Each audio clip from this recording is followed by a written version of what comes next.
Yo, what up? This your boy Craig B and Mauricio with the inaugural edition of the NSL Big Two podcast. Check it out. We got a few things that we're going to go over today, and we're going to kick it off with free agency, and then we're going to go into the draft and cover a few more topics and just see how everything is going on in the NSL world today. So tell me what you got, Mauricio. What's up, guys? Great to be here. This has been a long time coming. I'm glad we could get the schedules to work. So let's get it. First topic on hand, it's the upcoming free agents. Your thoughts and predictions on the big players and maybe some surprises. We have a couple of big prizes. In my opinion, I think that the free agency period in the NBA was much more heated than previously announced, because I thought people were going to stay put a little bit more, but there was some real cash being doled out. Yeah, I think that what was going on is that since teams have to spend their money, even though they're cash strapped right now because of the whole COVID thing, and they couldn't raise the salary cap, they just decided that everybody was going to get the MLE. And so that's what happened is when a player was on his team and he was like, okay, well, we're only going to give you like a third of MLE or whatever, somebody else was willing to give him more.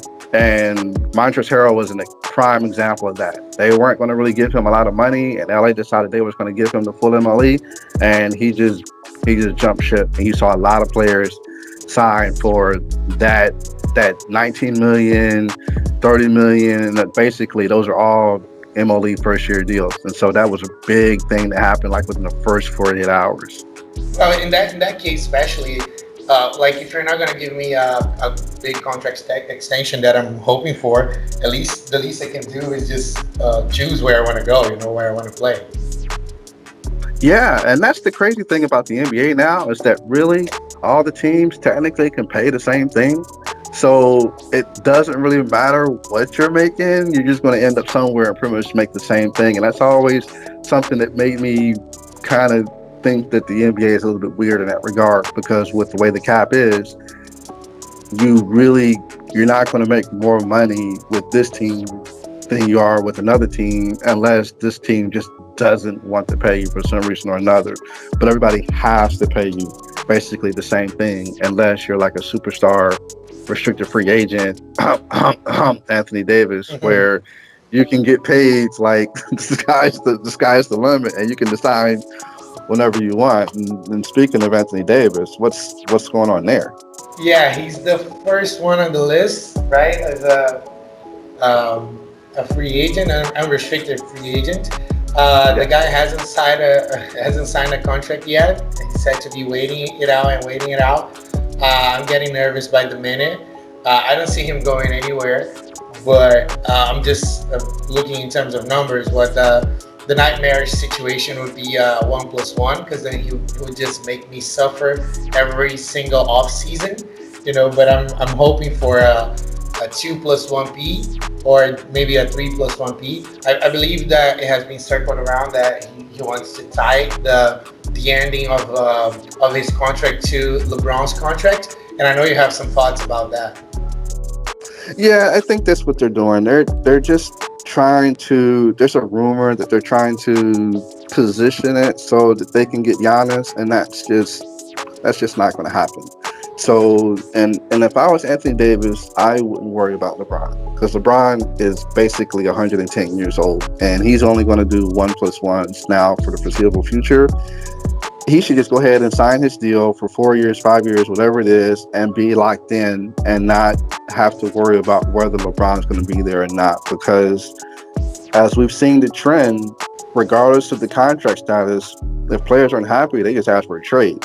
So let me ask you a question. Could he and LeBron become like a package deal, like in the future, like in 1 or 2 years from now? Like, okay, we're free agents together.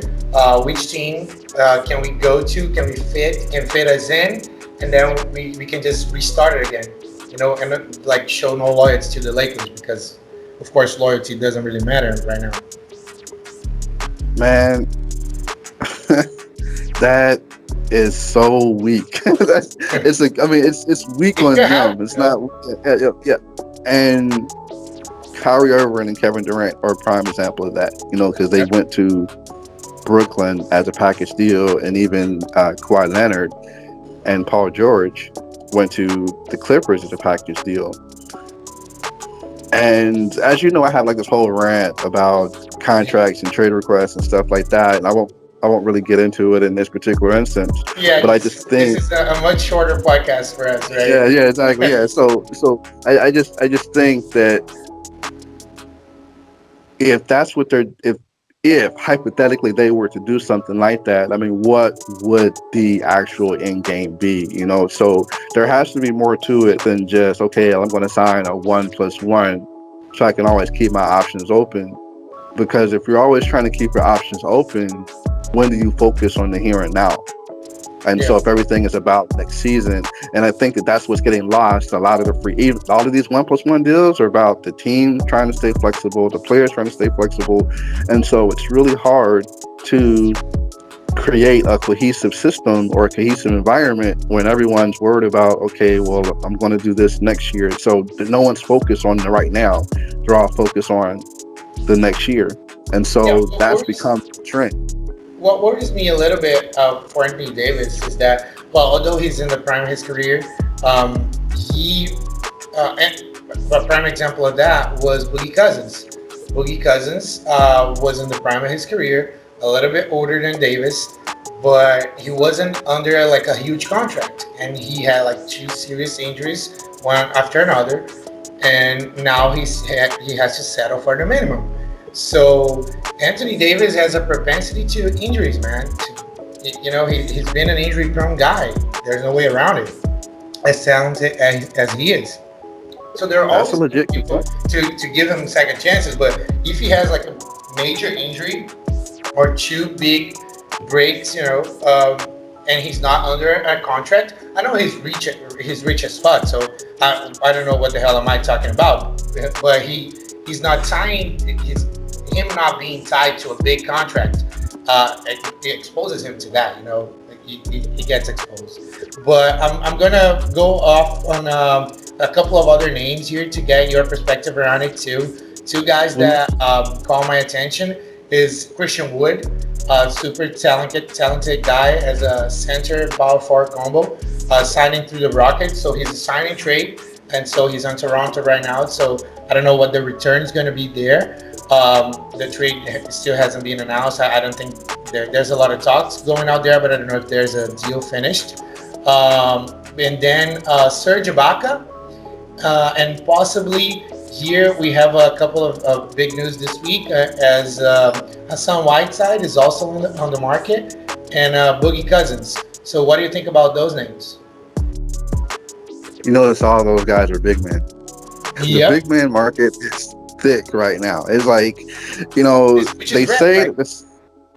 they say that the center position is devalued, but there's a lot of big men out there. And 2K fun fact: there are 3 90 rated centers in 2K. Yeah. 3. So, and oddly enough, the shooting guard position has the least amount of 90 rated players. Yeah. I like them out. It's weird to find them. Yeah, it's weird. But yeah, all those guys are big men. They're all centers, basically, for the most part, or play center or can play center. And I think Whiteside's getting the minimum. Yeah, and is. Ibaka's getting the minimum too, right? So No, Ibaka Christian is Woods, under the MLE, I think. He's an MLE. he's in the MLA. Yeah. Ooh, that's a lot for Ibaka. Wow. Yeah, I just checked. Yeah, MLE. Yeah, that's a lot for him. Considering his age, I mean, to me, him and Marc Gasol are the same player. Basically, Marc Gasol passes a little better, and Ibaka shoots a little better. Maybe he's a little bit more athletic, and Marc is slower. But they're really the same player type, as far as I'm concerned, and are getting 2 totally different.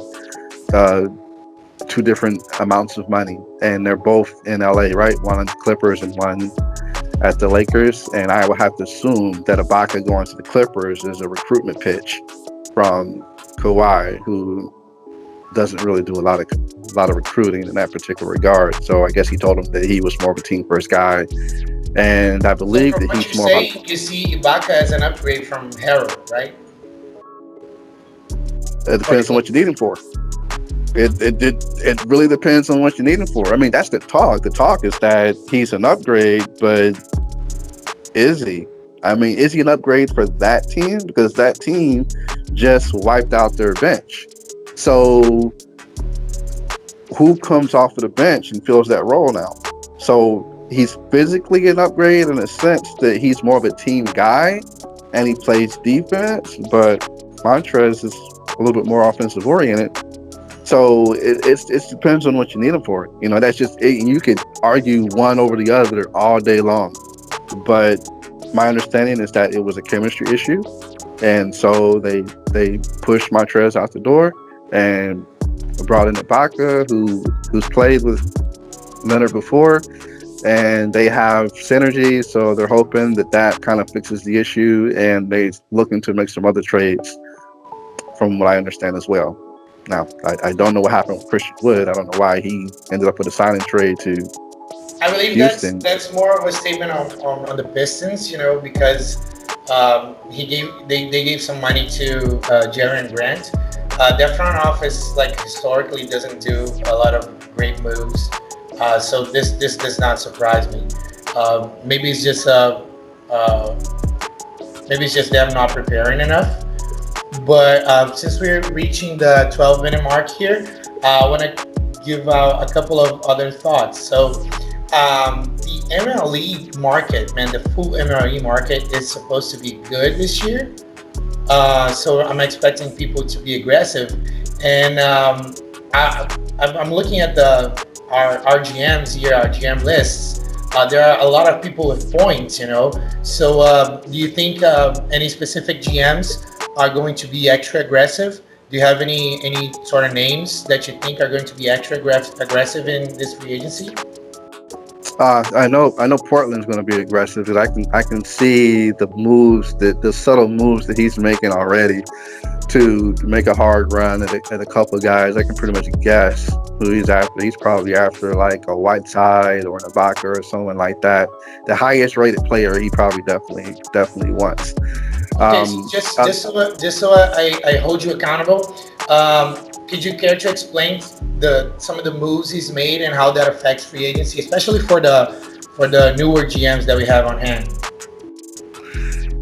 he's pretty much cleared his cap. So he's got his main guys. He's got his main guys on his team, but he's moving players for points and draft picks and stuff like that. So whenever you got a GM that's moving players like that, especially around free agency, when you're moving players for points and draft picks that may not be worth anything, he's looking to position himself so he can get the most expensive free agent that he can find in that particular pool for that season.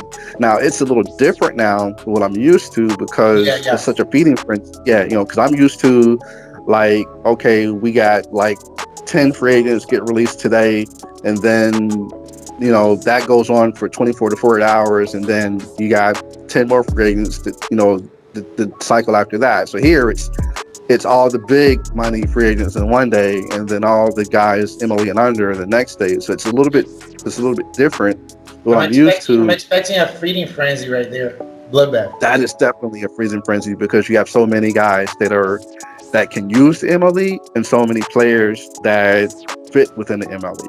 So the first day, I don't think there's almost no players because most of the big money players were mostly signing trades, except for Hayward.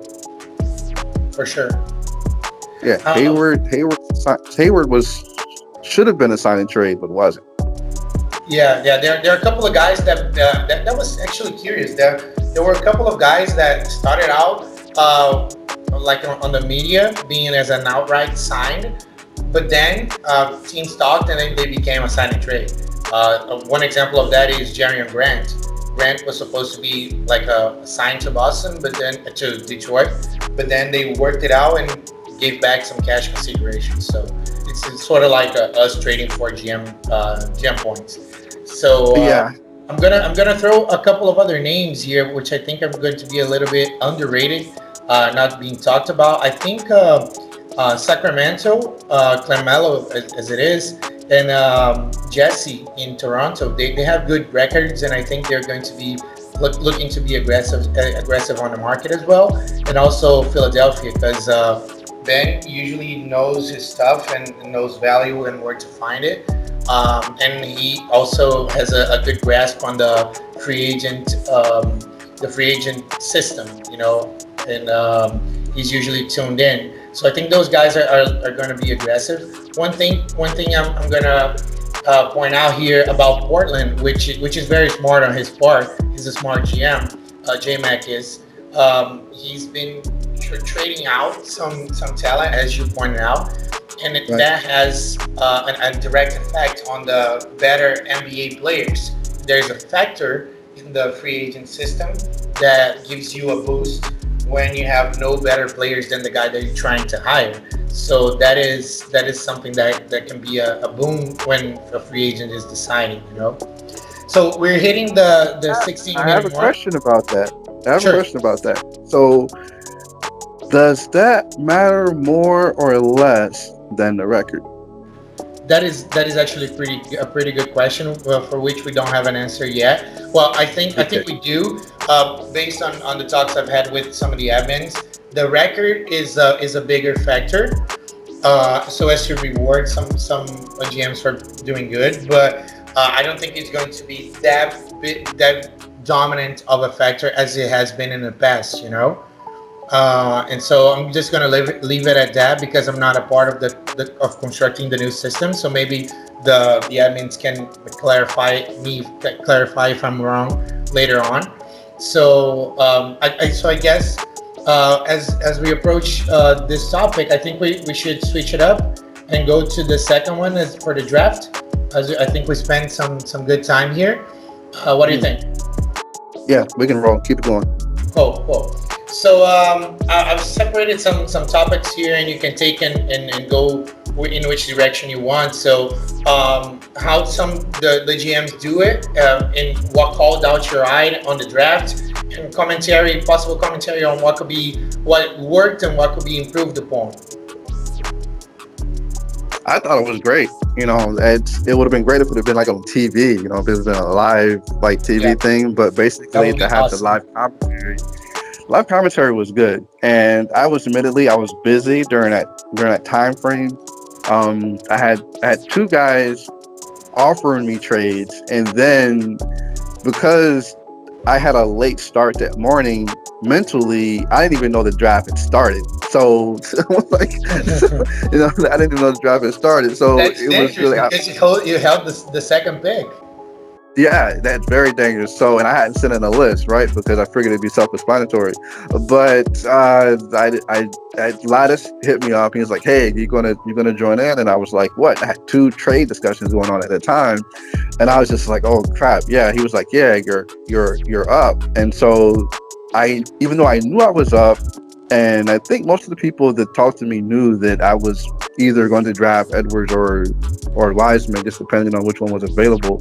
And so because of a previous discussion, I knew Edwards was gone, even though I wasn't paying attention to the draft. So I drafted Wiseman, of course, but after that point, I was engaged with the commentary of the whole thing, and I really liked how that even though it wasn't visual, we still had that running dialogue where everyone or mostly Would chime everyone in, was right? involved with with the pick, with the discussion, and everyone had feedback and had their opinions like, oh, I hope this guy falls, or shit, I can't believe he picked my guy, stuff like that. So that kind of running dialogue was a lot more engaging than what I had experienced in that other league.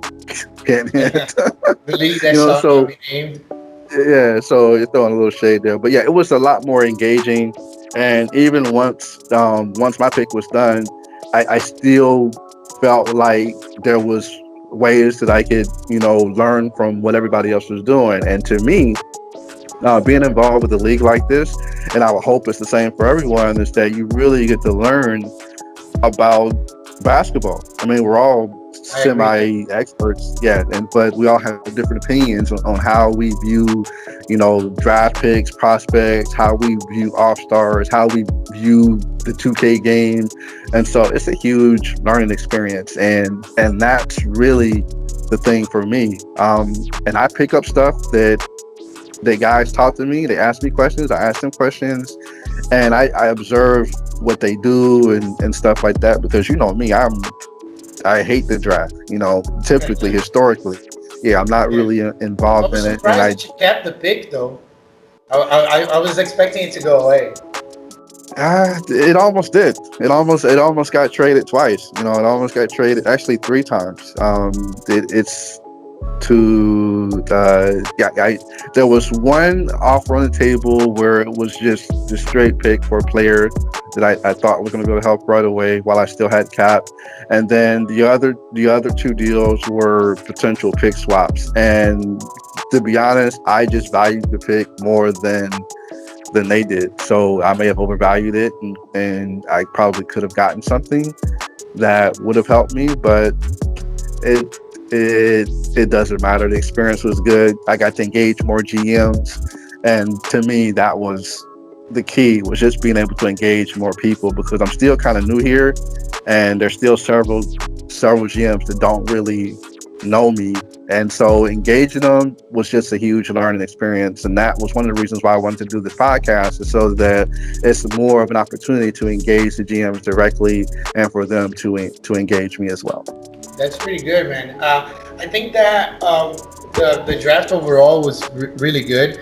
Just touching on a little point that you mentioned there, you are a very conscious, cap conscious guy. As a GM, you're looking to keep cap flexibility all the way.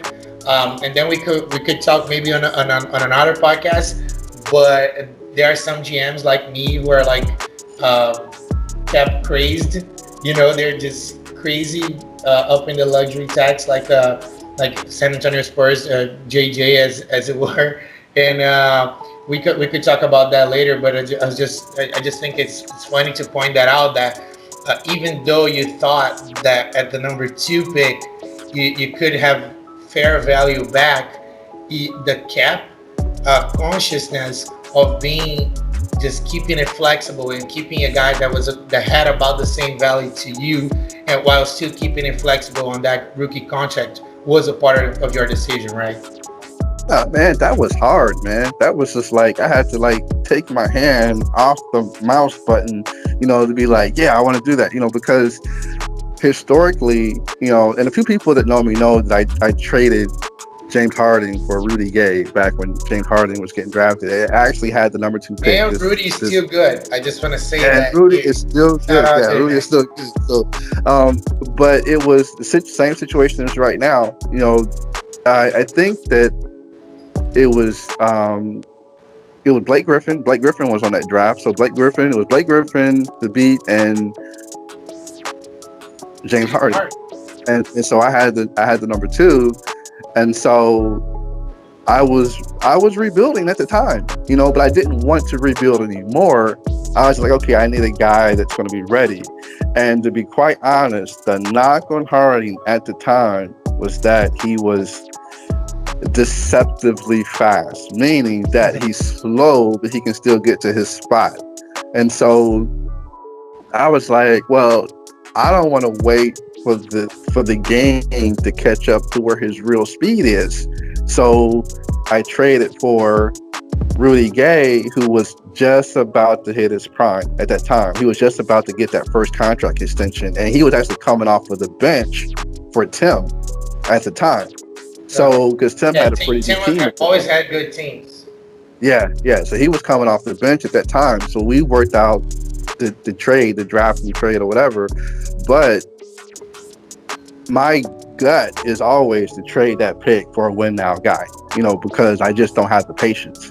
The guys, the GMs, that have the patience to scout all these prospects and to know which ones are going to be good and which ones are going to be good in the game because there's a difference. That's just to me, I marvel at that. I just don't have the patience. If I had the patience, I would definitely be doing it. And I would Yeah, definitely, that's why you that see me. draft was actually a couple of years, or maybe a year or two. Uh, I think it was a year before I got into the league.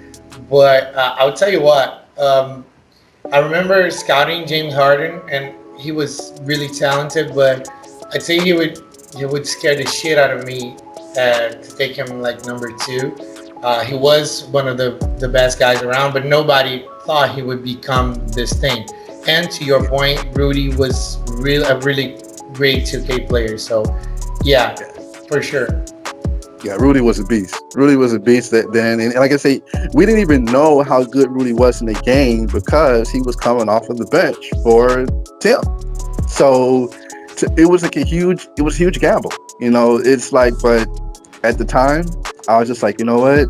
I got two other guys that are potential all stars. Let me bring in a third that's ready now, and just don't look back. And that's just basically how I deal with trades. I just once I make that deal, I just don't look back. And I always remember that one because I caught a lot of flack for doing a trade. It's normal. I normally catch a lot of flack for doing trades. I caught a lot of flack for doing trades, but like you mentioned today, Rudy Gay is still one of the best 2K players in the game, and this is literally 10 years later. You know what I'm saying? So it's just a gamble that paid off, and It's to going to be you glitching know, for a long time, man. So yeah, I'm exactly. going to switch gears a little bit. So I'm just gonna tell you a couple of names that I have here.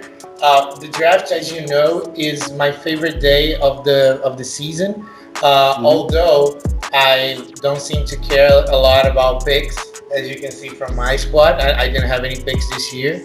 I always try to trade into the draft, even if it is a second round pick, just so I can be a part of the fun.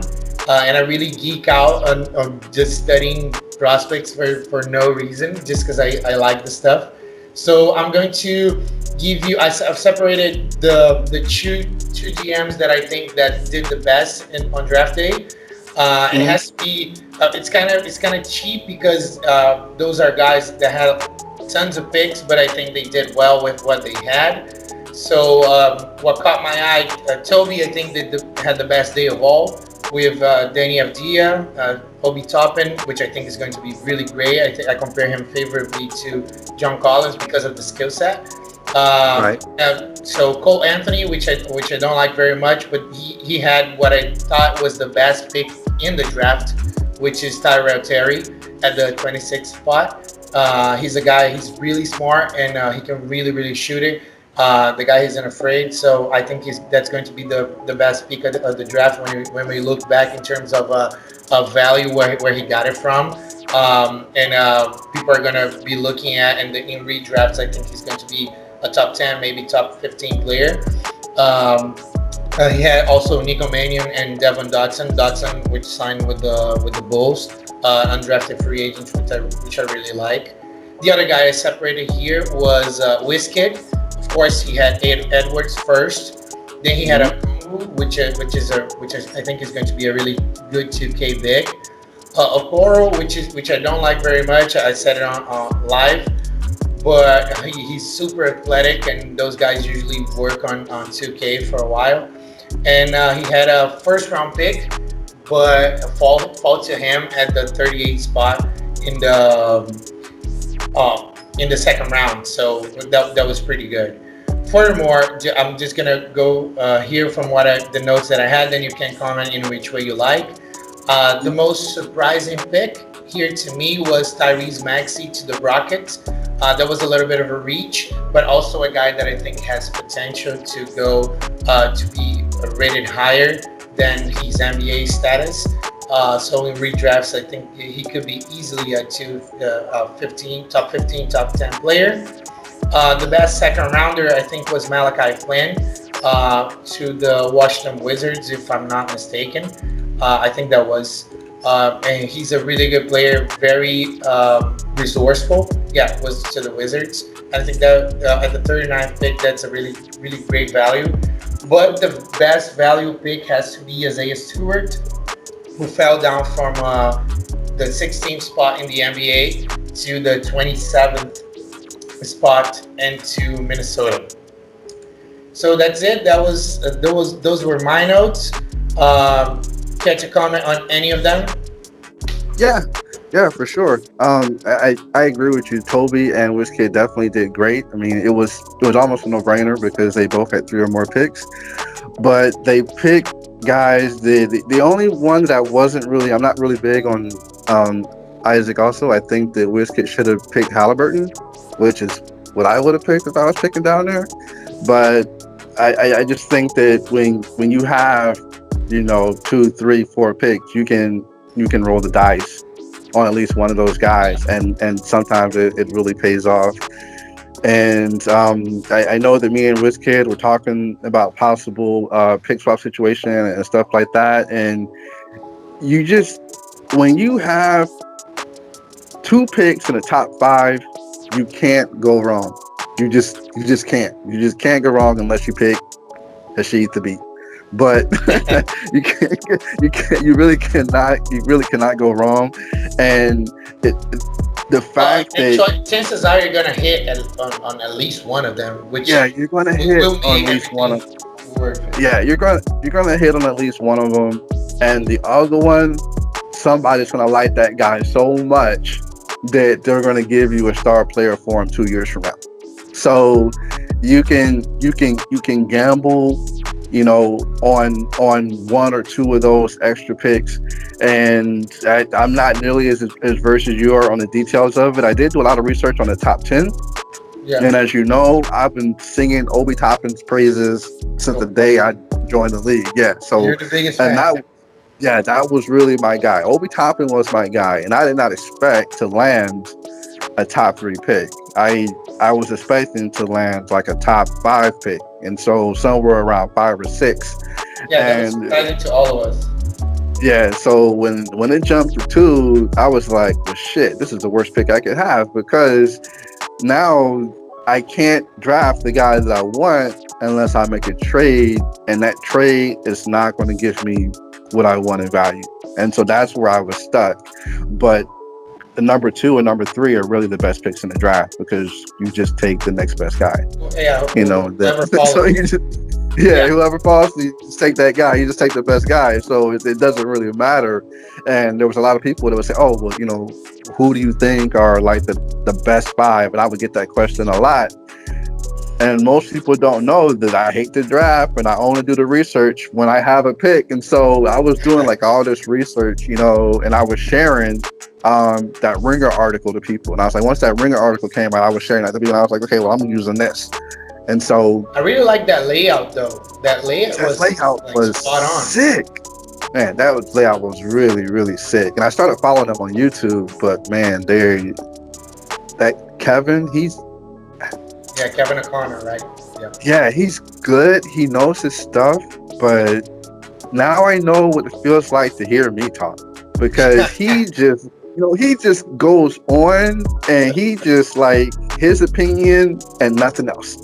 It's like he's right and nobody else is right. And I was just like, oh, okay, so that's what it's like to listen to me, because I get like that sometimes. You know what I'm saying? I get that way sometimes. But I think that this draft was really, really deep. I know that a lot of people felt like it was a weak draft because there was no clear-cut star player. But I always thought, okay, when you got this many guys and you can't decide who was going to be the number one, but you can't say any of them are really bad, you can just nitpick their game because you got 8 months to do it. This draft is going to be one of the best ever, and it's going to take 3 or 4 years for it to happen, because nobody's getting a real training camp. They don't get to have the summer league and stuff like that. So basically, they're just getting thrown into the fire. So it's going to take them longer to get up to speed. But because of minutes restrictions on the star players, because of the condensed season, these guys are still going to get playing time. And in a couple of years, that's actually interesting that you said that, because it could go one of two ways. It could be, as you said, one of the best drafts, but because people really know the players and the players had extra time to work and be more prepared.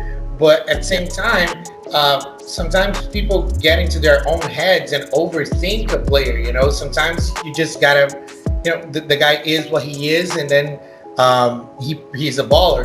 I think that's one of my points actually, because Halliburton is it's a guy that I'm actually puzzled by, to be honest. But he's one of those guys that if you watch him, that guy is a ball player. He can play. He just understands the game in a way that most guys, though athletically, they would not ever understand it. But I just don't see a star in him. But I think he's going to be like one of those best glue guys ever. A la Manu Ginobili. Manu Ginobili was like really good, also, but he was a really good glue guy. And I think Halliburton has some of those traits and shades, which I don't know if I would have taken him that high, but in this draft you do. And I think Toby, my second point is I think Toby is on it a little bit, because as soon as people starting like devaluing this draft, he started trading into the draft more and more. I saw that happen throughout the year. I talked to Viticus about this, the Houston Rockets GM, a little bit, because he's also interested in the draft a lot. And then like Toby kept trading back into the draft, like give me more picks, give me more picks. Although that's like some of his business model right now, he's into a lot of picks and trying to Mhm. hit right now, sort of like trying to replicate um, the Bad Wolf business plan, as it were. Because Bad Wolf, as you cited, you get a guy, you get two, three guys, and if one of those guys takes a while to develop, you just trade him for another top pick. That's like that should be the patented Bad Wolf business plan, because that's what he Yeah, does. And he's yeah, been he's been doing really that good forever. at it, and was just awarded a championship in the other league. So I I thought that was saw his really team, smart by by the way. Toby. God, I saw his team. Great, Bad Wolf. Great job. That's an awesome team, buddy. Awesome. Yeah, for sure. Yeah, that's a really good team. Let's go as we hit the 37-minute mark here. Let's go on to another topic. Is that okay? Yeah. Let's go up to the way too early power rankings. So here's about a list of about 10 teams that you think are going to be the baddest motherfuckers around.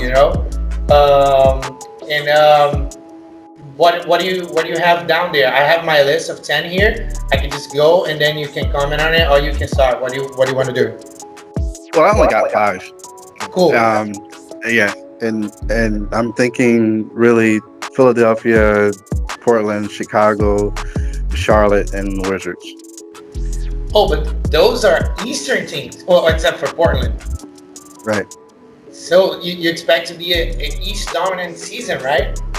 Yeah, yeah, I think so. I know, but the thing is that there's still a lot of movement going on in the West right now. So Yeah. the Eastern teams are pretty much set, but the Western teams are still moving around. So I really couldn't predict, from my point of view, what was going to happen next. I mean, they're still they plan further ahead than I do, so I couldn't really pin them down that far. Just so I give them props, did you have the Spurs on your list? No, no, Okay, but because I they do. would be in the top 10. They would be in the top 10 clearly. I Yeah. mean, they have a beastly team, but there's some flaws there that I think they'll get exposed further into the season. Cool.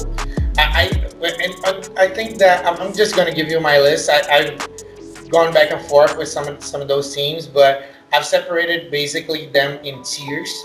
So I have in the first tier I have Portland, as they should be number one. They should start number one until somebody takes them out of it. So Portland is number one, Chicago is number two, and then I have the Spurs at number three, as completing that first tier, because I think the Spurs they're starting five and maybe 6, 7 over there. I think they're just too well rounded. I think they've made some moves that can really make them deadly, especially Jimmy Butler, which had one of those historic postseasons and one of those biggest bursts and boosts 2K. So as for the second tier, I have Philly because they have LeBron, and LeBron should be respected. Washington because they have two great players over there, two superstars, and I think Booker is only going to get better in 2K.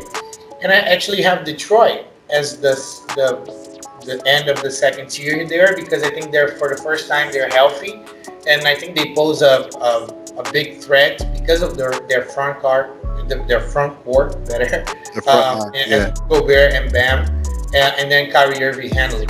So everything's going to come down to Kyrie being healthy. As the third tier, I have the Dallas Mavericks, Sacramento. They have some moves they have completed by getting DeAndre Jordan. That was like crucial to them as a big rebounder. And I have as the ninth spot here, I have the New Orleans Pelicans because I think Leroy, I have him as a top five GM. I have great respect for what Leroy does. And he just got John Collins and Brooke Lopez to go with Donovan Mitchell and Ja Moran, which is one of the most exciting guys I've seen in a while to look at, to play with. And so, he's got McCall Bridges. He's got so much talent over there. The tenth team to me is Indiana because they were one of those guys that overhauled the roster, but the big move was Embiid. And anytime you have Embiid, Blake Griffin, and Oladipo and Derrick Rose on your lineup, you can do some great things. So I think they're going to be a sneaky good team and something that nobody wants to meet in the playoffs. Um, and also as the I had a bonus team here just as a guy that I kept going back and forth, which is Toronto. They traded away Dame for more of a two-way star in Paul George, which I think kind of sucks in the NBA right now because he's a flake. But 2K doesn't know that. So here you go. So those are my 10 teams. Those four tiers and a bonus team. So I'm really interested in buying New Orleans this year. I don't know. I don't know why. You're interested in what? I didn't hear that last part. New Orleans, uh, Oh, okay. the Pelicans. Yeah.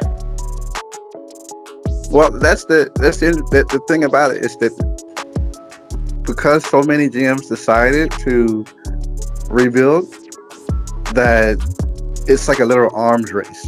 So you got multiple teams that have starting fives with players that are like 87, 88, 89, 90. So it's really kind of it's a little arms race, and so you really kind of have to. And this is where understanding the game is going to play into factor, like how you choose your playbooks, how you set your rosters, things like that. Those are going to come into play, especially for the teams in those top two tiers, because the rosters are so evenly matched. Because you have so many teams with that go 6-7 deep with 80 rated players, and Yeah. so That's yeah, so crazy. they're Right? That's crazy that yeah, happens. Like yeah, right it there. is. It's crazy, but I get it because and it was a hard thing for me because it happens in the other league too, Yeah. but it just seemed a little extreme here because the league's only been open for a year. So I was like, wow, people are getting the reset button already. But when I That's to talked to say that GM people are about not scared of trading here. and They that's just like it. that. Yeah, They they're love scared yeah, of like yeah, being hassled or whatever. yeah, everyone loves to trade, and not so many people are risk adverse. So like, okay, cool. You know what? I don't want to do this. I want to switch it up and try and roll the dice in another direction. And so to me, that's what makes the whole thing really great. Like I say, just the fact that people can just make any kind of deal. Now, granted, I mean, there's a little bit of bashing going on, and I know that I bitched and complained about some bashing early, in the early part of it, but it's just competitive edge. You know what I'm saying? Yeah. It's just like whenever you can get into your opponent's head, do it.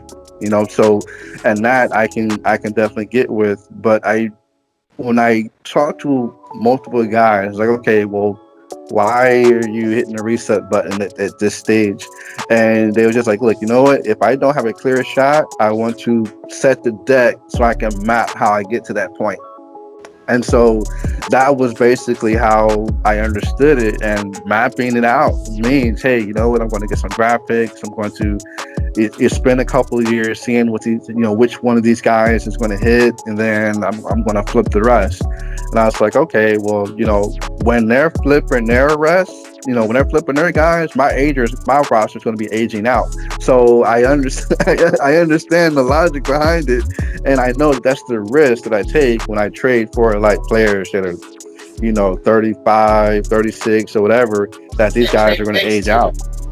Yeah, I trade picks too. Yeah, But that's the risk, and there's a risk with every type of, whatever type of GMing style. There's a risk. You could trade for 4 draft picks and all of them turn out to be busts, or you could trade for 4 draft picks and all of them hit. There's just you just can't be afraid to make a move. And we have a set of teams to say, look, you know what, I want to try and win now. So they all make moves to win now. And then they had a couple of teams that says, look, you know what, I'm willing to buy my time for the next 2, 3, 4 years, whatever the case may be, and see what the league looks like when all these other rosters are aging out. So it's just, hey, you hear me say it, it's chess, not checkers. It's just you got to be thoughtful about what you're doing. And I see that more here than in the other league. And hey, I was in the other league for a long time. I loved it. It was one of the biggest experiences I had in my life. And most of the guys I know here, I know from there. But just the mindset of trading is different here. It's like, okay, you know what? Who trades? I don't think LeBron only got traded one time in the other league that I know of. I'm assuming he's still on Cleveland.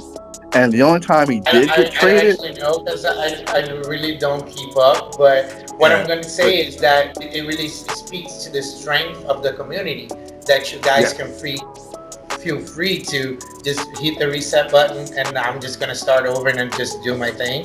yeah, Like that mindset doesn't really uh, converse as well with me because there are teams where like this close or just waiting for a break. Maybe there's an injury or something that can give you a title. So you just gotta be ready, even if you're like second place or third place.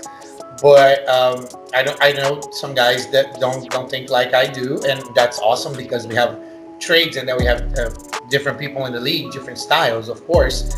But I think it's awesome that guys have the courage and they are in an environment in which they can do it, and that is what's awesome to me about the league, this league. yeah. I agree. I agree, and that's one of the things that I see. And this chat system is just way better than ICQ. I was already on Discord for another game that I played, but Discord is way better than ICQ as far as working within a community goes, and I think that helps a lot as well. I'm thankful it's not freaking Facebook, because my God, I can't stand Facebook.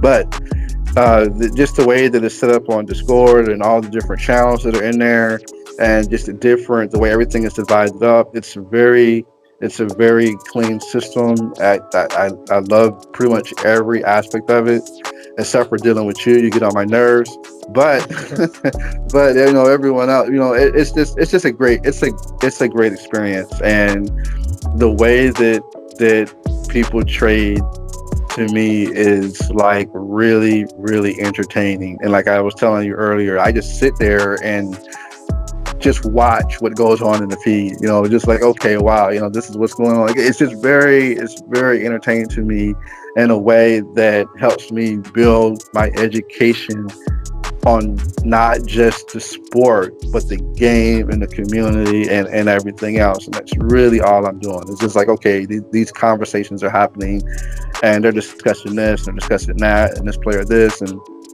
it's a constant learning experience. I am literally a student of the 2K community when it comes to this league, and the trading is a big part of that. That's great to hear. I thought just as a curiosity, we actually started out our group was on Facebook. And then we traded into Discord because people were like not adhering a lot, but we were there. And then when we came to Discord, we had more people come in. But what's curious to me is that there's still some people who only work on the NSL inbox, maybe because they don't want to keep being bombarded with notifications and stuff like that. But to me, if I'm a GM, I would be on Discord. I have to be on Discord because it just adds another dimension to the league. As Yeah. we hit the 15-minute mark, I say we go to our next topic where we talk a little bit about the most recent trades, the most recent significant trades, and commentary on what it means to the teams. So I'm gonna pop those up, and then you can comment on what it means to these guys and what you like or don't like, maybe. So we have the most recent one, as we talked about. It's Jabari Parker. It's a three-team deal. The Heat, the Wolves, and Sacramento.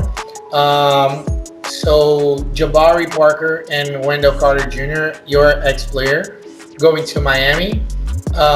Miami losing that first rounder for Minnesota for 2023, which they were dearly holding. So I hear. And then Sacramento gets the DeAndre Jordan, one of the best rebounders in the game still, and Rashawn Holmes, which is a very good uh, post player, very talented offensive game, and some rebounding potential as well. So what do you see there? I think what Miami did is put their key players all on the same timeline as far as development goes.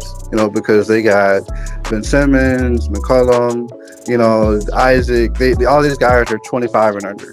Okay, and so then you had DeAndre Jordan that was solid. I mean, he's because I would trade for him in a minute, Yeah, but he's just not on the same timeline as the rest of the guys. So then you trade, you bring in, a veteran like Jabari Parker, who's not really. I think he is around 25 or 26. He yeah, just he's seems like he's 25. been Yeah, yeah, he started off hurt a lot, so it just seems like he's been around much longer than he has. and And he's pretty then good in the game, and pretty good in the game, and at a 6 million price tag, so that's pretty good too. yeah, he's a value. So you bring in a guy, and you bring in Wendell Carter Jr., who plays the same position as DeAndre Jordan. So now you put all. He's not the same player, but he played the same position, and he could, in theory, develop into a similar kind of player, because he has the athleticism. He's got some defensive IQ. He's got some things that are DeAndre Jordan-esque.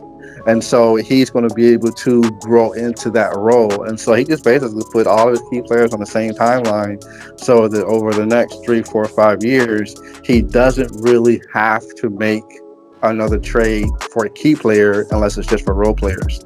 And so that was just something that he decided that he wanted to do, and that's a great deal. And I like the deal for DeAndre going the other way because that solidifies their frontline defense. Yeah, I really And like if it. I you're really like for both parts because I'm a fan of Wendell Carter. He's on the Bulls, of course. I'm biased. I've been trying to trade for him for a while, but I think both guys got what they wanted. I can see that maybe Pete think this is a little over because he had to give up their Minnesota pick, but at the end of the day, Wendell Carter was the prize, and Sacramento gets bolstered in the front court, which I really like for them. So going off on the next one here, the next big one, and then one trade that's a consequence of that trade. So I'm going back a little bit, which is Jabari Parker. So it's a 14 deal: Memphis, Portland, the Kings, and Toronto. So picks flying all around, but basically this is about PJ Tucker to the Blazers, two first rounders, and then Jabari Parker and two firsts for the Kings, a swap, and then J Mac gets a pick from Sacramento for 2025. So J Mac betting on Sacramento being bad because he knows Clem trades away his picks and stuff like that. And Clem trading away three first rounders for and PJ Tucker for what he got back, which is Jabari Parker and two firsts. And then a swap of first rounders for Toronto, and for the Memphis Grizzlies, it's also a swap for later first rounders. So it's a bunch of swapping of picks. But basically, what I thought what caught my attention here, it's obviously JMac trying to get to ship out players who are good and could affect his free agency status. And which is underrated is he giving up two second rounders and a first rounder, and Clem giving up three first rounders in that process. So that was just a little bit crazy to me, which could have been a straight swap. But that's one of the things that JMac does. He always finds a way to keep adding value through trades. So he sent out two second rounders and got and a first and got two firsts back. So what do you think there of that mess? Oh, also let me just add to it. J Mac Mhm. shipped out PJ Tucker to the Pistons alongside a second rounder. So the Pistons could take PJ Tucker off his hands after trying to trade PJ Tucker everywhere. And Right. so he got a trade exception back, lowers his cap, and gets better for the NBA player situation for free agency. So that's what J Mac is doing there. Thoughts? Yeah, the way that I saw it was is a pre-free agency move when I first saw it. And then I had people asking me if I wanted PJ Tucker, so I was like, and so I was like, okay, so PJ Tucker is going to be on the move. I did talk to J Mac because PJ Tucker was part of the conversation, and the the way I understood it is that Jabari Parker was a topic of conversation, and the picks just built up into the picks. So I don't know the exact details, and if I did, I wouldn't repeat them verbatim. But basically, it started off as Jabari Parker, and then it grew into the picks. And Jabari Parker is is a solid guy. He's not an all star, but he got flipped. So it's just one thing I see here is I see a lot of players get traded just to get retraded again. So the retrade penalty means diddly here. No one cares about the retrade penalty. They just I'm gonna get this guy. In fact, um, and you've done some trades with me in the past. And what's happening is I see it more often now. At first, I was like one of the only people that did it. If other people did it, please excuse me. But basically, what happened is I would go to a GM and say, "Hey, what would it take to get this guy?" Okay, and so their response would be, "Well, I don't want anybody from your team." I was like, "Okay, well, fine, no problem. Just what would it take to get Yeah. this guy? If I Because was going maybe to I can get this trade guy." the guy I have to another team, and then I give you what you want. Yeah, exactly. And so that's where you start seeing those deals where I would have like 4 or 5, 6 teams involved because I would want just one guy, but the team doesn't want what I'm offering. So I had to talk to 50 other people to try and make that thing happen.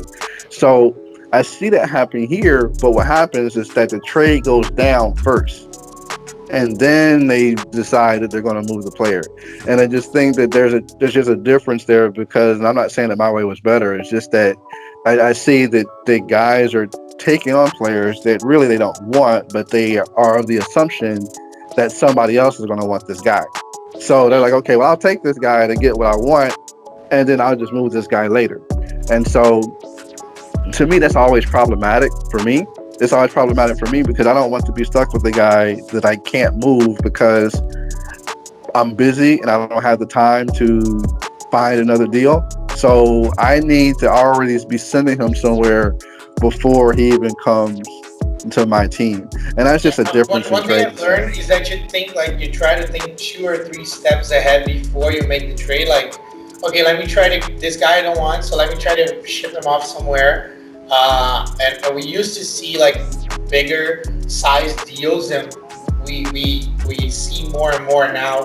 Are two, maybe three team deals, and then that's it. But I remember in the old league, we used to see more like 5, 6, 7 team deals. Yeah, yeah, and I think that the competition part of it kind of creeps in, and it's like, oh well, if Fred's getting, if Fred's getting Marbury, then I don't want him to, I don't want to help facilitate that deal, so I don't want to be a part of it. So it's just kind of one of those. It's just kind of one of, not that I think Marbury is still in the league. I just threw a name out there, but it's just kind of, you you don't want to facilitate another team getting too much better. And to me, that's healthy, because sometimes I'm like that. I'm like, okay, well, I don't want to really facilitate that, because this guy who is a competitor for me and may get too good, because I want to beat everybody. I want to beat everybody. Me and you talk all day long, and I hope I beat the shit out of your team. But we talk every day, and I'm sure you feel the same way about me. It's no, yeah, it's no, exactly. And so, and even to the point where we'll discuss trades, but what we discuss doesn't go past that. It doesn't become part of the rumor mill and things like that. And that's why in the past people were able to make those kinds of deals. But now that everyone's keeping things a little bit closer to the vest, and that's okay. It's just about It's just a different way of doing things, right? Yeah, it's just a different way of doing it. Yeah, and that's just the beauty of it, is that there is literally a different way of doing it. And so there's definitely not a knock on that. The only thing that I don't like is I just don't like trading. I don't really, You really don't. And no, I really don't. I don't like trading. That's a surprise to me. Yeah, I don't like trading. Oh, I hate it, man. I hate trading. You know why I hate trading? Because I go to a team, just like the scenario I just mentioned. Hey, I want this guy from your team. And so they're like, okay, well, I don't want anybody from your team. Well, I didn't ask you if you wanted Fred and Barney. I just told you I wanted this guy, what would it take to get it. And so that kind of back and forth. Or he says, which the worst expression ever, which is, to me, of course, but which is, oh, he's only going away on the right deal. What the fuck is the right deal, man? Come on. I have no idea what the right deal is. The right deal is where I bend over, you just ram me until I say thank you. It's like, I don't know what the right deal is. Yeah, and so, I haven't been able to identify that. Yeah, and I'm guilty of saying that too, because we've all said it, because it's the nicest way of saying get out of my inbox with that nonsense, right? So that's the nicest way of saying that. But I hate trading because of all of the back and forth. And I built most of my teams over the last 5 years off of players that other teams don't want, because then it became easier to do deals. I didn't have to spend so much mental energy. Someone says, "Oh, well, you want this guy?" Yeah, exactly. Chris Paul, Bledsoe, Nurkic, they were guys nobody wanted. That Ish Smith, nobody wanted him. Everybody on my team right now is somebody people didn't want. Yeah, the underdog doesn't work. Yeah, basically, and it's not that they're bad players. It's just they didn't fit what that GM was trying to do at the time. And no, I'm not collecting garbage. I'm just collecting players that fit a particular mold, because I'm not taking every player. They're valued a little bit. Yeah, there's a particular type of player. Like, if anyone looks at my roster, just looks at it really good, they'll see that a majority of players fit a particular type. And once they see that, they'll go, "Oh, I don't want to just give away my strategy. It doesn't mean that I'm the best. That's just how I do it. It's a particular type. It's competition." Yeah, exactly. So if someone says, "Hey, you want this guy?" If that guy is the particular type of player that I would use, then I'll be like, "Yeah, okay. What do we need to do?" Oh, you want a draft pick? Okay, fine, whatever. Because I can always trade. I got 4 guys right now I can trade for draft picks. So I'm not really worried about the draft pick part of it, because people are always willing to trade. In this league, I know for a fact that people are always willing to trade draft picks. They're just hoping you don't ask for one. And Yeah. so if you ask for one, they'll give it to you, but they're hoping that you don't ask for one. And so, but it's a great league. The experience is great. Trading is more fun here, even though I hate it. And Well, I have that's a three more trade separated here, just so we can go by them a little bit quicker. But I I'm really on a want rant. your opinion Now we on were this talking one. about it. Yeah, we're hitting the 1 hour mark, so we're about home stretch here. So the LeBron trade. I'm skipping. I know I'm skipping a little bit down. I'm going to come back to It's two like big 20 ones still. trades to get the LeBron trade. Yeah, yeah, the LeBron trade. So we have a LeBron trade in which basically 14 deal, Hornets, Mini, then Philadelphia and the Kings. Um, so the Hornets just it's a Ish Smith for Duncan Robinson, and then Minnesota, which is Joe Ingles, Dylan Brooks, and Duncan Robinson for Chris Middleton out. I think there's something else going to the Minnesota Timberwolves that I don't see right now, but I think there is. Of course, there is. And then there's LeBron and Boban, the Glitch Lord, as he was called, to the Philadelphia 76ers.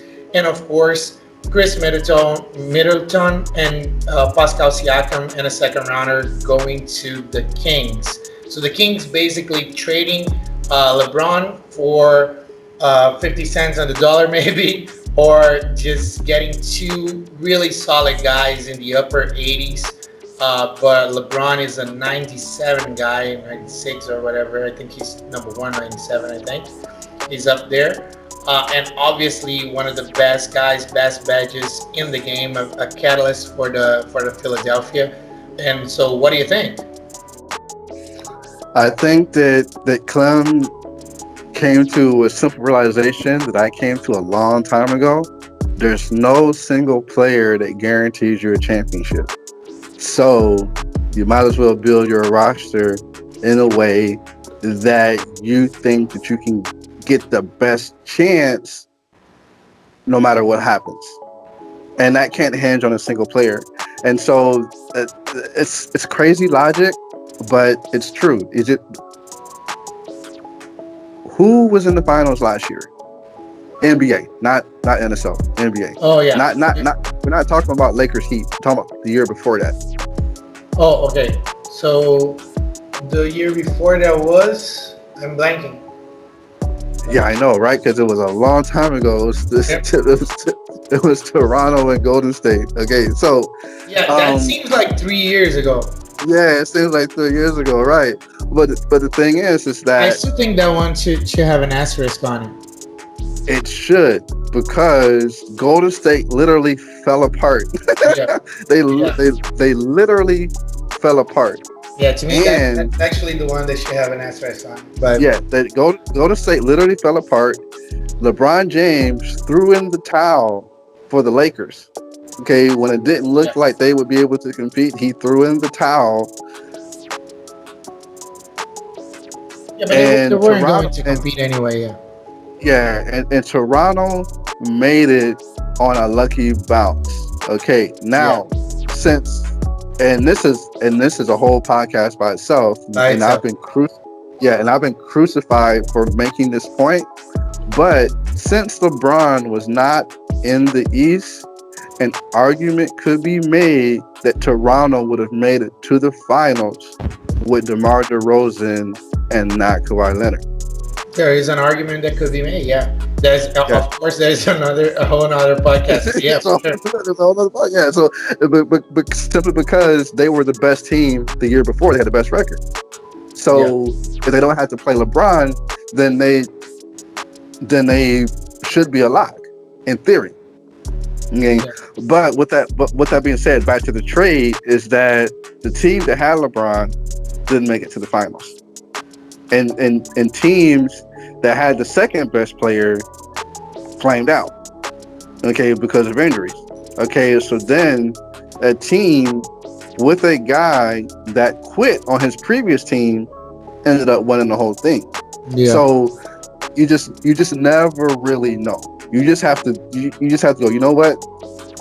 I'll trade this guy and get pieces that better fit my vision. It's like it'll better fit my vision, and I can live with that. And I think that's what Clem did. Clem was just like, you know what? I'm either going to make it or I'm not going to make it, whether I have LeBron, whether I don't have LeBron. And so he made that deal. And yeah, it's pennies. Well, it's not pennies on a dollar. It's less than value, but what is value for a 97, 98 rated player? I mean, like, how Yeah, do you? you can never reach that value, yeah, for sure. But Yeah, what he did was make his team more well rounded, I think. And just so as yeah. a correction here, I'm reading the comments. So there's Detroit and Charlotte first going to Minnesota, and there is a Bulls for Portland pick swap that went to the Wolves beforehand. So just to add to the deal, so the deal is complete for our listeners. I'm going to go to another deal, which is the DeMar DeRozan deal, also going to Philadelphia. This is Atlanta Hawks Philadelphia 76ers deal, which was agreed upon before. So this is Iguodala, DeMar DeRozan, and Beverly going to the Sixers, and Conley, Corey Joseph, Jackson Hayes, young center for the Pelicans, going to the Hawks, and a first rounder for Golden State in 2022 going to the Hawks. This is one of the part of the blow up that happened in Atlanta, and another star going to the Sixers. So your thoughts on that? I think that the Sixers made themselves one of the most athletic teams in Yeah, the Eastern Conference, they're gonna which be is a why I pain. was. Yeah, that's why it's. And this is a 2Kism. There's been a lot of talk about how, and you see a lot of these guys, and I'm guilty of doing it. Is the 3-point guys, the guys that are catch and shoot guys. These guys don't get a lot of love in the league because no one's really figured out how to use them. And Yeah. so, and that was the reason why Duncan Robinson left the Charlotte Hornets, is because I was like, you know what, I don't want to spend time trying to figure out how to make this guy work. Yeah, he can hit it from the rafters, but I don't want a roster spot with a guy that I That's have slow, to right? figure out. Yeah, I have to figure out how to utilize. And then, as you know, and a few other GMs know, because they've been asking me about it, is I do a lot of sims, but the sims only matter to me if I can watch the game. All right, so if I can watch the game, I can kind of see what's going on. And historically, for the gyms that don't know me, is that I used to be part of the sim slider team, and I used to sim 3 and 4 games at a time because I always had more than one workstation available, so I could sim all these games and help come up with all these different tweaks based off of not just the box score, but what I was seeing in the game. And so a funny thing happened. I had the game going the other day, and I was actually watching. I was sitting back and I was literally eating popcorn and watching it. As we've all done once. You know what I'm saying? Like I should have been working, but I was sitting there watching the game, and a player that shall remain nameless because he's not on my team yet, and I'm trying to get him on my team. Okay. But he did something, and I said, "Shit, that's how you can make the catch and shoot players work." And I started looking. I'm going to tell it the way that I see it, and people can make of it what they may, and everybody knows this, but I guess we just never applied it. All the catch and shoot guys are slow, right? Yeah. They're all slow. Even Klay Thompson is like a 69 speed, and his acceleration is higher, but all the catch and shoot guys are slow. So it's because they're meant to be trailers in the game. See, No. Okay. so yeah, so if you run Make if the you other run guys seem faster. Right. So if you run your offense in a way that allows everyone to set up quick, and this guy comes in last, he'll run to the corner, and your ball handler, when he drives and kicks, he's gonna kick to that guy every time. And I said, holy shit. I said, that's why we can't figure out how to make this guy work, is because we are thinking, we're not thinking like the game. We're thinking like how we want it to work. You know what? And I saw it happen more than once.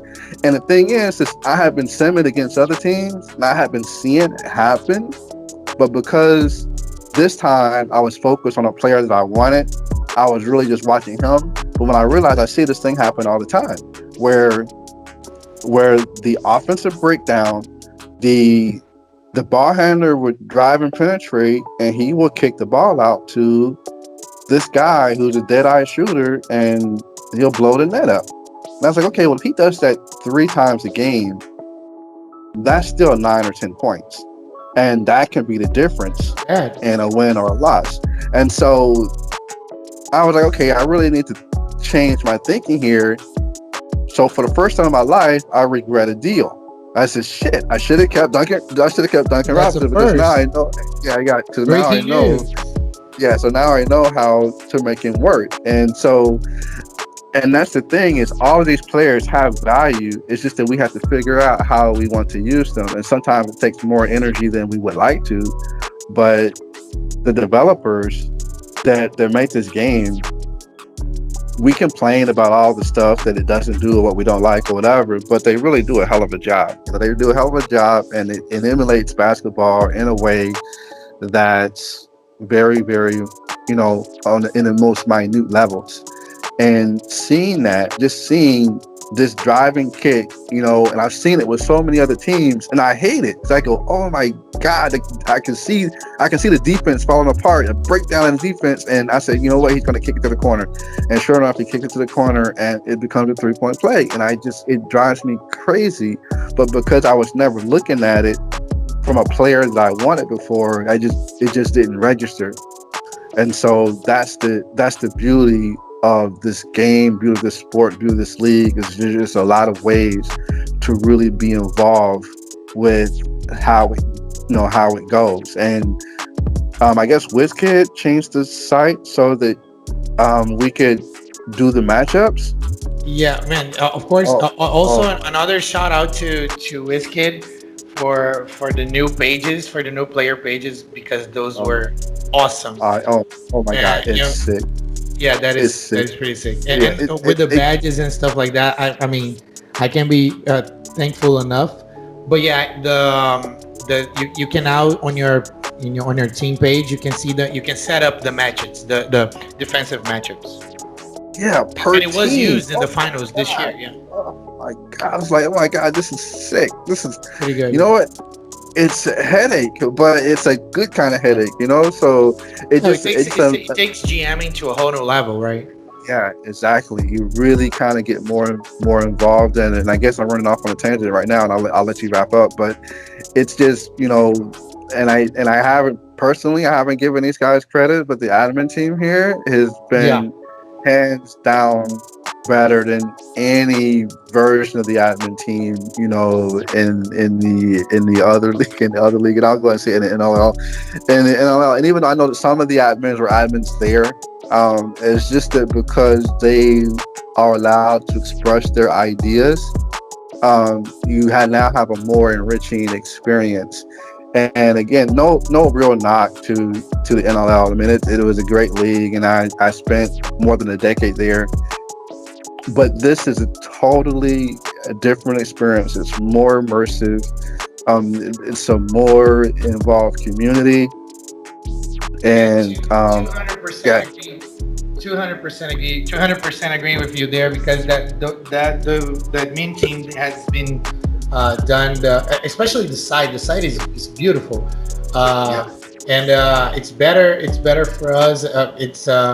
We can be thankful enough for what you guys do, and it's most of it is behind the curtains, and so a lot of things that they do, and it takes It takes a lot of time. Ben with the contracts, Pistol PK with the side stuff too. So we have a great league and a great veteran team. Oh yeah. You were saying about your tangent there, but I just let you go on it because I think that the GMs will enjoy it so much having a perspective of somebody that watches a lot of games because we usually what we do is that we just sim and then we see the results, but a few of us actually watch the game and to analyze the behavior and how to utilize players better. So I think that's going to be a great perspective and a great take, fresh take, and one which all GMs could enjoy. So yeah, kudos to that to you for that one. Oh, okay, yeah, no sweat. I'll be posting stuff soon. I just haven't really put the time in it. I haven't like basically what I'm doing is I'm just simming games just to understand how the game works. I haven't really tried a bunch of different slider concepts. And so I'll get with some of the guys that I know are doing sim tests, and then from that point start comparing notes and things like that because I love the realism factor, and I've seen some things. I'm like, someone's gonna have to fix that, you know. So it's like I've seen some stuff that's kind of out there, but I've also seen some things that I was like, I can see where the development team of 2K really has improved how this game plays on the CPU versus CPU level, and so I can see that like for years, everyone always put their best player as a point guard because they automatically were going to score the most points or whatever. And I can see that that's not going to be the case with this version of the game, where they move the ball a lot more. That ball moves around a lot more, and that's going to be that's going to people are going to realize that that's not going to work. You know, it's Yeah. not going to give them the kind of advantage that they want, and so they're going to have to do a little bit more GMing to get the results that they want, which I'm hoping is more wins. But yeah, that's just there's still some cheese stuff that you can do. I haven't really exposed it myself Oh, yet. the cheese drop. Yeah, So yeah. 1 hour and 20 minutes, and we had a cheese drop because last year in the finals, I don't think you were with us yet. And LeBron was the cheese lord. You know, people kept saying that LeBron would cheese it out, and LeBron actually did because they had a big turnaround series against the Phoenix Suns and LeBron with the cheese. So I know Clem is going to appreciate that Oh. reference a lot. Um, by the way, man, just as two trades that I have separated here, it's just a shout out. I'm not gonna get into it like deeply, but since we most of the guys we pick most of the big name trades and stuff like that, I want to go back in time a little bit, and I've separated two trades from a team that down in the standings, which is from the Boston Celtics. And I don't know if everybody noticed that, but this is this is one of the best trades that I think, not in terms of getting value of a player back, but a GM accomplishing what he wanted to do. So I've separated some older trades, which are two. So one is from the Celtics, New Orleans, and Phoenix Suns, which mainly it's Sekou Doumbouya to the Suns and pick swaps. But for Toby, this is about getting that 2021 Phoenix pick, which is projecting to be a top five pick right now. So this is a home run for Toby in what he was trying to accomplish. And subsequently, another one from Toby, which is the John Collins trade, which scares the shit out of me because trading out the best player is usually really hard for me. But he got back the same guy, Domboya and Grant Williams, and of course the 2022 Phoenix Suns pick. So Toby holds the cards for the picks for the Phoenix Suns for the next 2 years. And guess what? The Phoenix Suns right now are one of the teams that has less talent 2K talent in the game right now.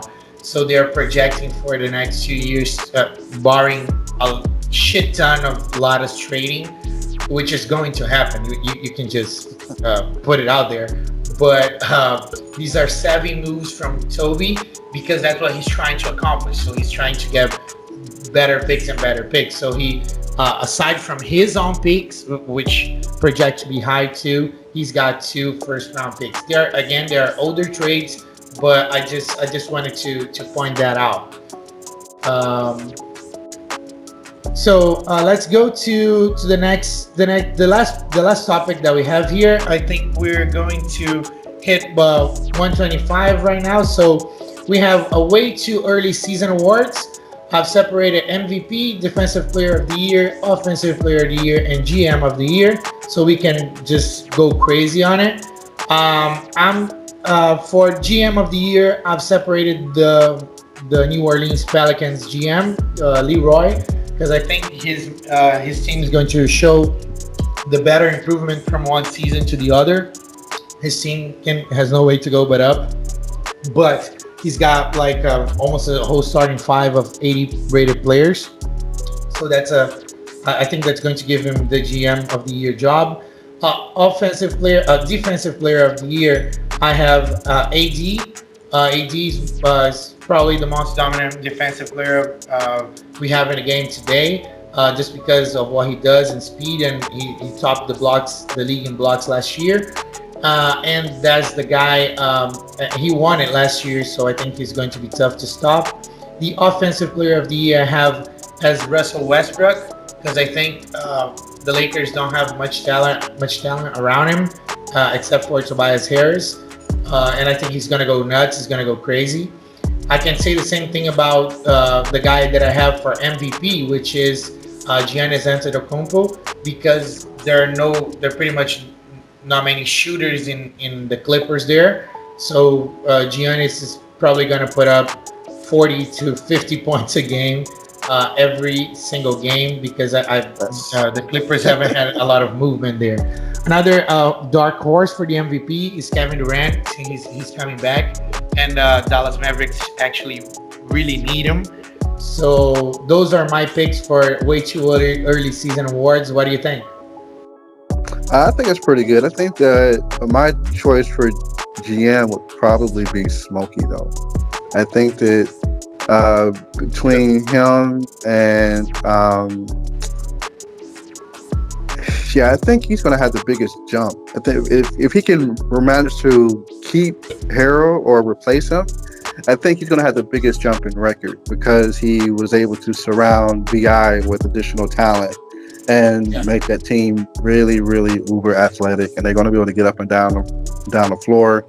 And I think that they're probably going to lead the league in like fast break points or something like that. I just was really looking at that team and just you know what, this team in 2K is going to be a handful. And I think that they play defense just well enough to just keep teams at bay, and where a lot of other teams that have like 2 star players like that, they team's probably not going to play defense as well as his will. And I think that's what's really going to put him over the top. But I even told him, I was just I think you're going to have the biggest jump in record, from any other team in here. I know the other teams have players that are coming back from injury and stuff like that, but it's just now based off my own read, and I'm not an expert by any means, but I just look at things in a particular kind of way, and sometimes I'm wrong, sometimes I'm not wrong, but I just think that the way that he's been planning it, and I talk to him quite often, and that's probably part of my bias,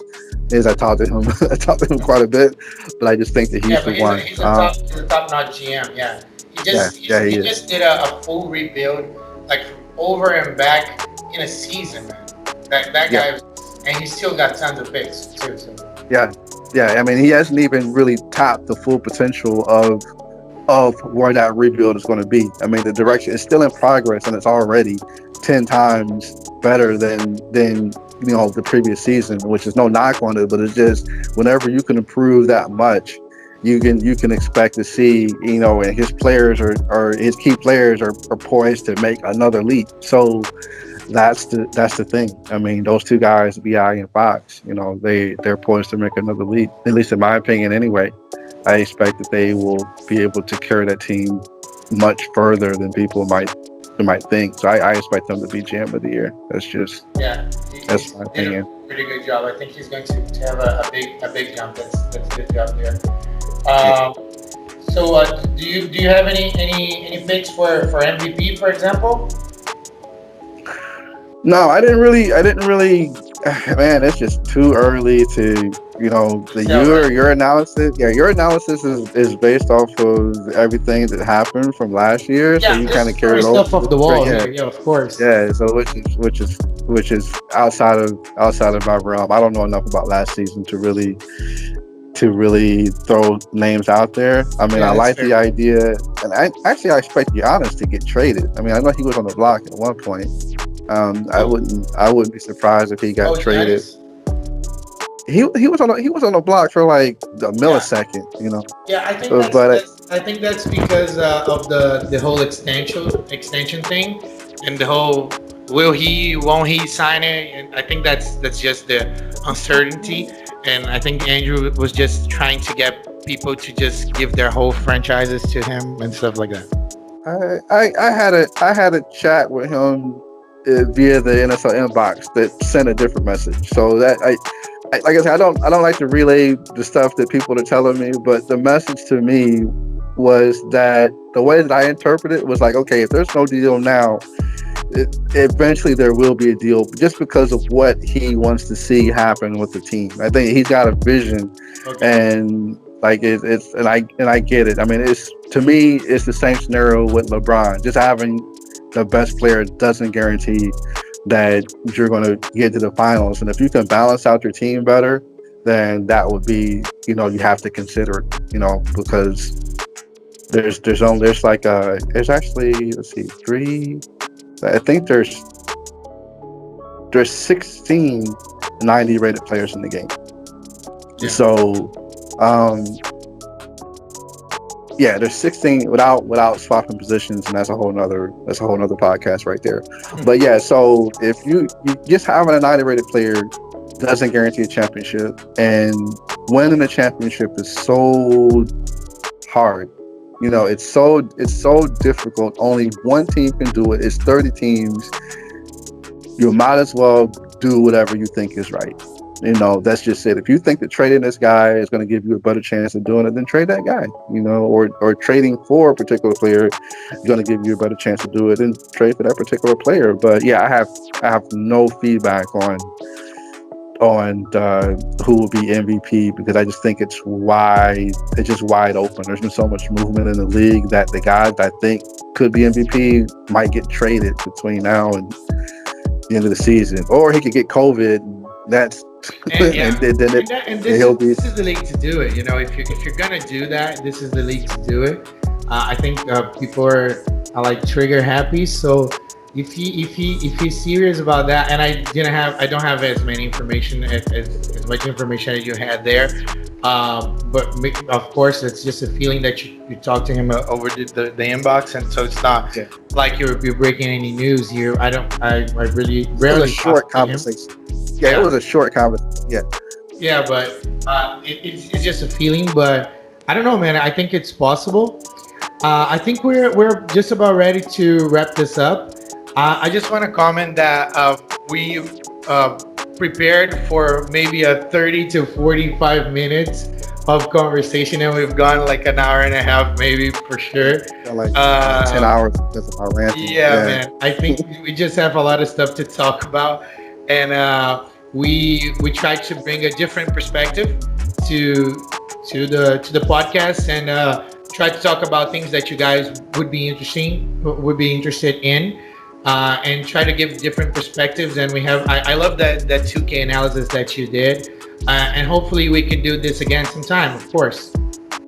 Oh, awesome, man. I would like to be able to do it, and I would like to be able to do more 2K related stuff also. I'm sure I'm not breaking any news that people haven't already thought about on their own, but just putting it out there and be like, okay, you know what, someone else sees the same thing that I see, and that's really what it's about. I don't really consider myself the 2K professor or nothing like that, but when I see these I would say things, the they just Oracle. kind I wouldn't say professor. I would say Oracle. That's what your of reputation is. I no, I don't know. The last time somebody told my reputation was, they made me cry.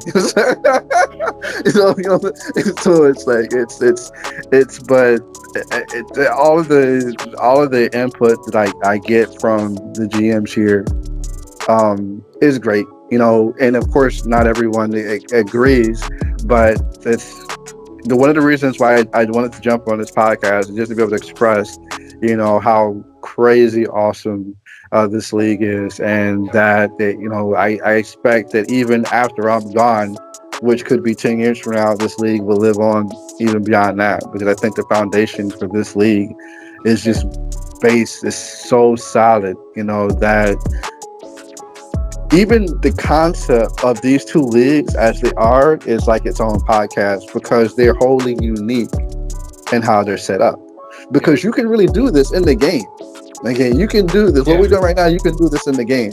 But to do it outside of the game is actually more challenging, and And it's the community that adds that perspective, because you could play by yourself, but the community feeling and actually making it hard to trade and to talk about and to discuss values and players.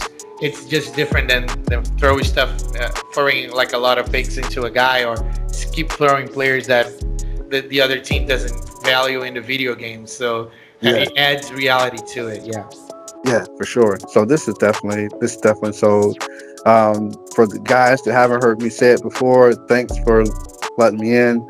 Thanks for letting me, get with Mauricio and do this podcast idea that we've been going on about. We've been talking about this on and off for like 4 years since before I left the NLL. So, thanks for letting us have this opportunity. I really appreciate it. I'm sure he does.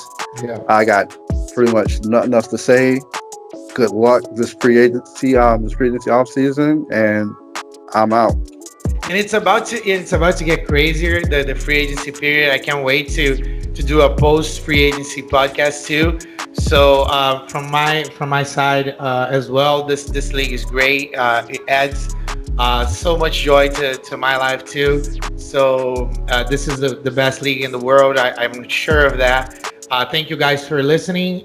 We appreciate a lot of you guys' feedbacks on what worked and what didn't work.